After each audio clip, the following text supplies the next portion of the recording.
मी doctor Somnath Kavathe hospital आरोग्यनगर Umarga येथून तुमच्याशी संवाद साधतोय.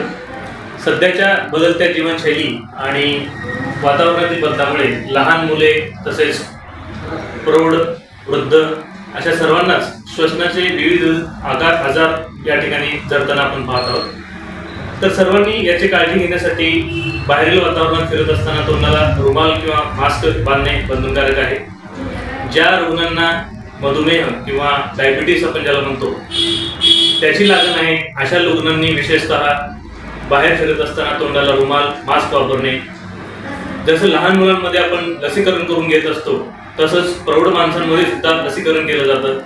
ज्यांना दम्याचा आजार आहे किंवा ज्यांना डायबिटीसचा आजार आहे तशा रुग्णांनी वेळोवेळी ह्या सगळ्या लसीकरणाचा लाभ त्या ठिकाणी घेतला पाहिजे.